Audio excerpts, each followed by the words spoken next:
everyone, and welcome back to my channel. My name is Sebastian, and we have cats that might pop up every now and again. But yes, welcome to what's going to be my first bookish video. I am excited. I did mean to film this earlier, but life happened. So, you know.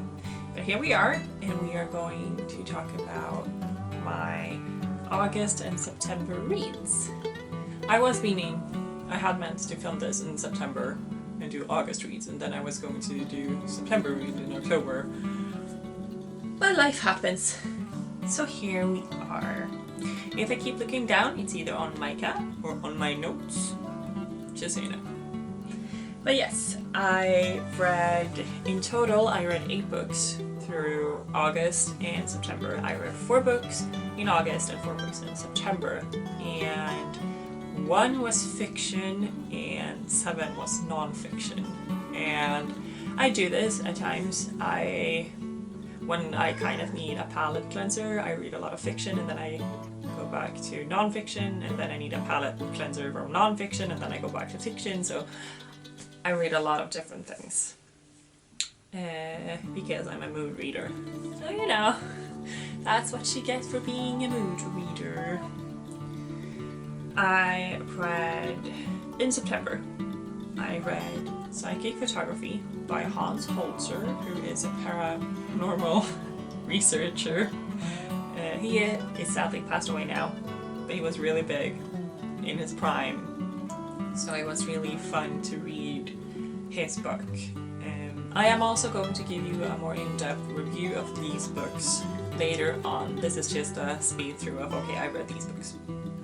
So I read Psychic Photography by Hans Holzer, and I gave it 3 stars. And then I read Sacred Smoke by Amy Blackthorne, and that was a 5-star read.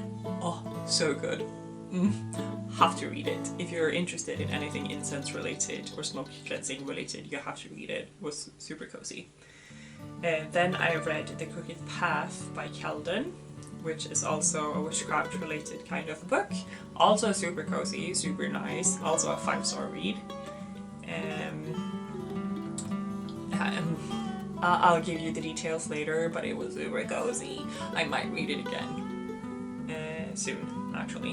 And then I read a Swedish book called Fornnordisk mytologi by Lars Magnad Enoksen. He might be Norwegian. But it was a book about the Nordic mythology. I was really into the poetic Eddas when I read it, when I wanted to read it, but I was highly disappointed in the book, so I only gave it 1 star. You got a star, but only 1 star. And those 4 were my August reads.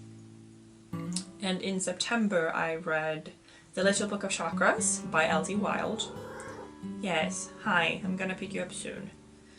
And I gave that one 4 stars, because this is when I snowed in on chakras instead of witchcraft, because I do that. And I read The Send Out Guide to Understanding Chakras by Cassie Yule, a 3-star read. It was okay. I'll give you the details later.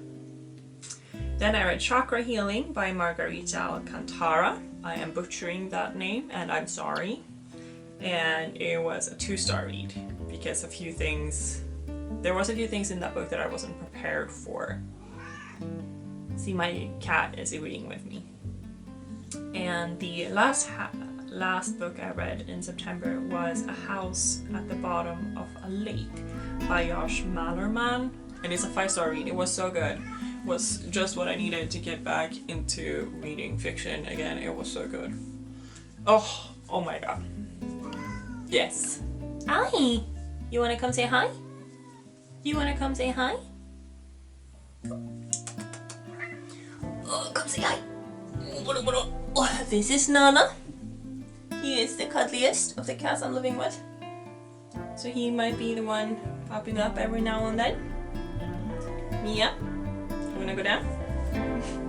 But yes, let's go more in depth into the reviews, shall we? Psychic Photography by Hans Holzer. After watching the Holzer Files on Discovery Plus, I decided that I wanted to get to know him a bit more through his writing. Despite being a really short book, I really enjoyed it. It was really interesting to read about how he and others scientifically tested these people that were able to catch spirits on photography. His writing is nice and easy to read even when tired, which is nice since I mostly read in the bed. All in all, it was a good book and I will most likely read more of his writing. Sacred Smoke by Amy Blackthorne. Oh my god, this book. This book felt like talking to an old friend that's sharing what they know with you. Even though I'm not much for recipes in books like these, I still loved learning about the different herbs and which herbs worked well together. Amy was also really good at bringing up the whole thing with cultural appropriation with things like the white sage. She also advocated for doing research about the plant you want to use and gives you advice on how to harvest them in the best way. Throughout the entire book, you can really tell that Amy has a great love for the plants that she is working with. If you have any curiosities about incense of various kinds, I definitely recommend this book. The Crooked Path by Calden. This book has been on my TBR for some time, so I was excited to finally get to it. I've been doing some kind of magic from a very early age, but most of the paths never felt quite right.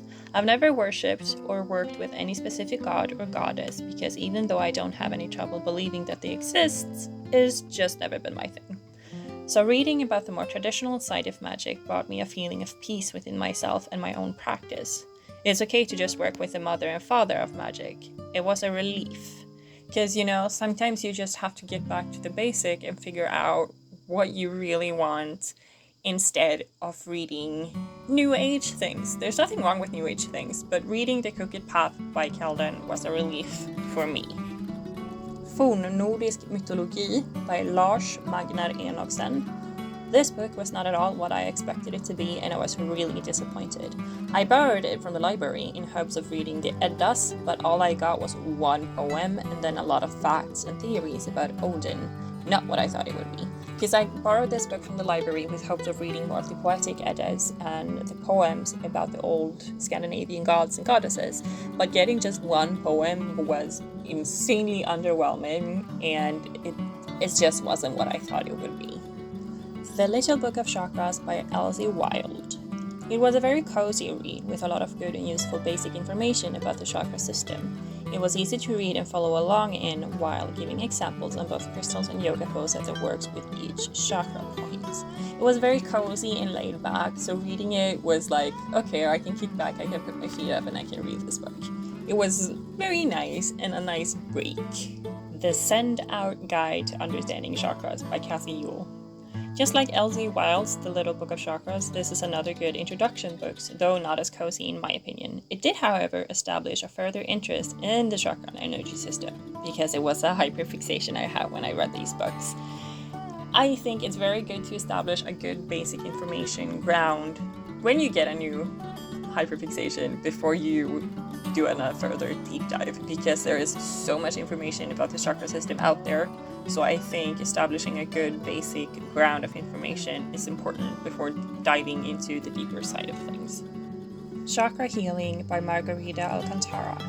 As you might have noticed, and as I mentioned, I've been on a bit of a chakra book binge, with this being my third book in a row about the subject.